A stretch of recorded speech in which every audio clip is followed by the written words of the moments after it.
ഇപ്പോൾ അഡ്വക്കേറ്റ് അനിൽകുമാർ നമ്മളോട് ടെലിഫോണിൽ ചേരുകയാണ്. ശ്രീ അനിൽകുമാർ, പ്രതിപക്ഷ നേതാവ് പരസ്യമായി സമ്മതിക്കുകയാണ്, ഞങ്ങൾക്ക് ജമാഅത്തെ ഇസ്ലാമി പിന്തുണ നൽകുന്നുണ്ട്, വെൽഫെയർ പാർട്ടി പിന്തുണ നൽകുന്നുണ്ട്, അതിൽ നിങ്ങൾക്ക് എന്താണ് കുഴപ്പം LDF എന്നാണ് ഇന്നിപ്പോൾ വാർത്താ സമ്മേളനത്തിൽ ചോദിച്ചിരിക്കുന്നത്.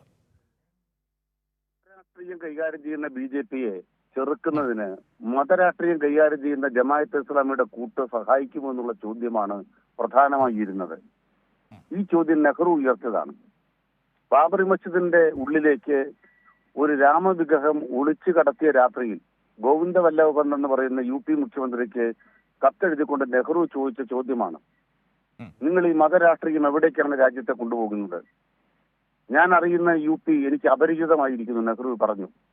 ഇതാ VD സതീശൻ, നിങ്ങൾക്ക് എങ്ങനെയാണ് ഹിന്ദുത്വ രാഷ്ട്രീയത്തെ അല്ലെങ്കിൽ BJP-യുടെ മതരാഷ്ട്രീയത്തെ ചെറുക്കാൻ നിങ്ങളുടെ മടിയിൽ വെച്ചിരിക്കുന്ന ഈ ജമാഅത്തെ ഇസ്ലാമി എന്ന് പറയുന്ന മതരാഷ്ട്രീയക്കാരെ കൊണ്ട് സാധിക്കുക?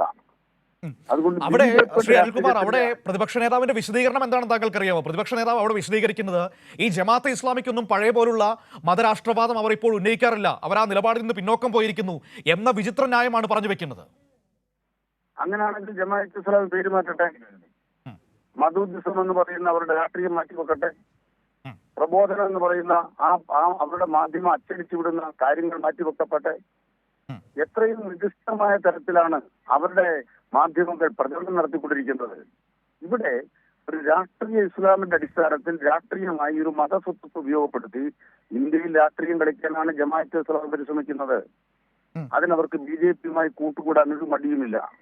യഥാർത്ഥത്തിൽ ദില്ലിയിൽ RSS നേതൃത്വവുമായി കൂടിക്കാഴ്ച നടത്തിയ ജമാഅത്തെ ഇസ്ലാമിയുടെ നേതാക്കന്മാരിൽ ഒരു സംഘമാണ് ഇന്ന് VD സതീശനുമായിട്ടും അതുപോലെ തന്നെ UDF നേതാക്കന്മാരുമായിട്ടും രഹസ്യ ബാന്ധവം നടത്തിക്കൊണ്ട് ഇന്ന് ചർച്ചയിലേക്ക് വന്നിരിക്കുന്നത്. ഇത് UDF-ന്റെ പരാജയ ഭീതിയുടെ ഭാഗമായി ഉണ്ടായ പരാക്രമമാണ്. മുസ്ലിം ലീഗിന്റെ 5ാം മന്ത്രിസ്ഥാനം ജമാഅത്തെ ഇസ്ലാമിക്ക് വേണം, അത് നൽകാൻ തയ്യാറാണെന്നാണ് ചോദ്യം. തൽക്കാലം അസോസിയേറ്റഡ് അംഗം ആയിരിക്കട്ടെ, 5ാമത്തെ മന്ത്രിസ്ഥാനം തെരഞ്ഞെടുപ്പ് കഴിഞ്ഞ് ചർച്ച ചെയ്യാം, ഈ ഉപതെരഞ്ഞെടുപ്പ് കഴിഞ്ഞ് ചർച്ച ചെയ്യാം. ഇതാണ് ഇപ്പോൾ തമ്മിലുണ്ടായ രാഷ്ട്രീയ ധാരണ. ഈ രാഷ്ട്രീയ ധാരണ മനസ്സിലാക്കുന്നവർ മുസ്ലിം ലീഗിന്റെ 5ാം മന്ത്രിസ്ഥാനം കോൺഗ്രസിനെ പരിശീലിപ്പിച്ചു എന്ന് പറയുന്ന കോൺഗ്രസുകാരുടെയുണ്ട്. അവർ ചർച്ച ചെയ്യണം, ജമാഅത്തെ ഇസ്ലാമിയായിട്ടുള്ള ഈ പരസ്യമായ ബാന്ധവം നിങ്ങൾ എവിടേക്കാണ് നയിക്കാൻ പോകുന്നത്? അവിടെ നിങ്ങൾ കേരളത്തെ അപകടത്തിന്റെ തുരുത്തിലേക്കാണ് കൊണ്ടുപോകുന്നത്.